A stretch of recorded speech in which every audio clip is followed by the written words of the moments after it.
Welcome back to my channel. हाँ भाई, हमारा नेक्स्ट टॉपिक है इलेक्ट्रिक फील्ड और इंटेंसिटी ऑफ इलेक्ट्रिक फील्ड। तो सबसे पहले हम इलेक्ट्रिक फील्ड को समझते हैं। तो किसी भी चार्ज के चारों तरफ का वो एरिया जहाँ तक उस चार्ज का इफेक्ट होता है क्या कहलाएगा? Electric field. जैसे मान लीजिए ये पॉइंट ओ पर प्लस क्यू चार्ज रखा हुआ है, तो इसके चारों तरफ का वो ये रीजन जहाँ तक इसका इन्फ्लुएंस होगा क्या कहलाएगा? Electric field. तो the region around a charge in which its influence can be experienced is called an electric field. ठीक है। Next, intensity of electric field. अब ये इलेक्ट्रिक फील्ड है।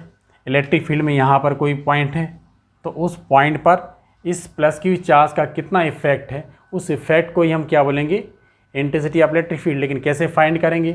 तो सबसे पहले तो बात है कि जहाँ यदि कहीं पर पॉजिटिव चार्ज रखा हो तो उससे इलेक्ट्रिक फील्ड लाइंस बाहर निकलती हैं, तो ये इलेक्ट्रिक फील्ड की डायरेक्शन होगी।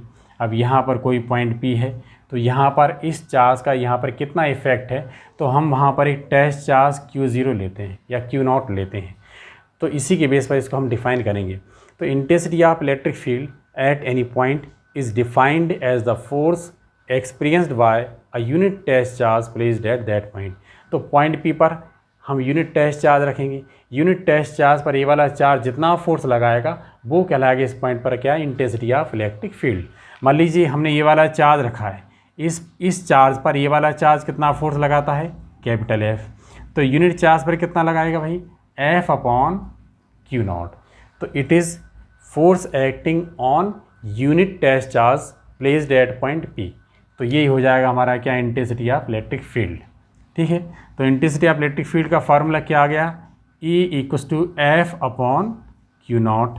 अब निकालना है इसकी क्या? SI unit. तो SI यूनिट क्या हो जाएगी?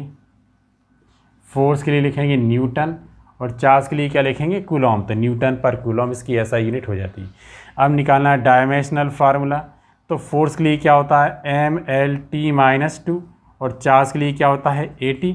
इसको सॉल्व कर लेते हैं, क्या हो जाएगा? MLT-3 और A-1। और ये क्या है? वेक्टर क्वांटिटी है, तो क्वांटिटी क्या होगी? Vector. That's all for intensity of electric field. Next topic question ही है, expression for intensity of electric field due to a point charge. ठीक है, कि derive an expression for intensity of electric field at any point due to a point charge, ऐसा question इस पर बन सकता है।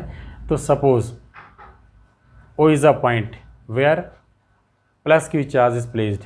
तो इससे आर डिस्टेंस पर, सपोज कर लीजिए यहाँ से आर डिस्टेंस पर कोई पॉइंट पी है, वहाँ पर हमको intensity of electric field find करनी है।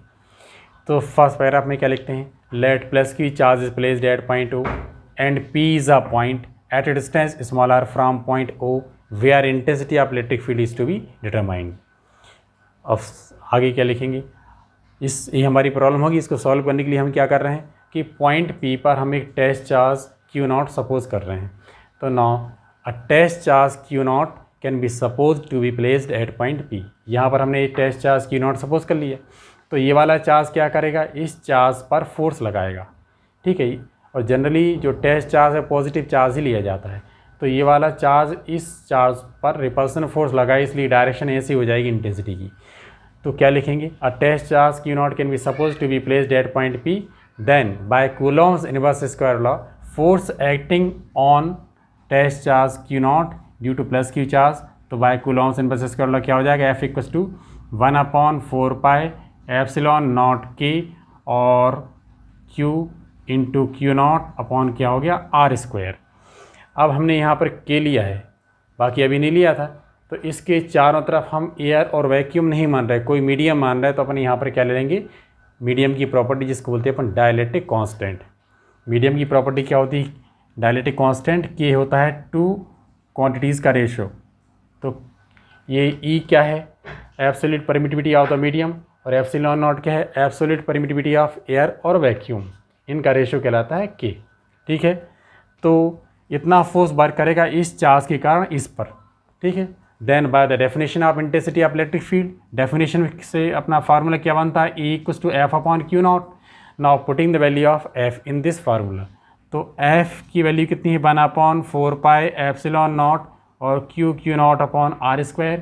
ये Q0 पहले से ही था, इससे ही हो जाएगा कैंसिल। तो अब हमारे पास क्या बचा? अब यहाँ पर जो बचता है, तो E = 1/4π एप्सिलॉन नॉट K और Q अपॉन आर स्क्वायर, ये आ गया एक्सप्रेशन। और लास्ट में हमको यहाँ पर उसके SI यूनिट लिख देने चाहिए। तो ये आ गया intensity of electric field at any point P due to plus Q charge. हम कह सकते हैं क्या, E proportional to 1 upon R square, क्योंकि ये तो पूरा कांस्टेंट है।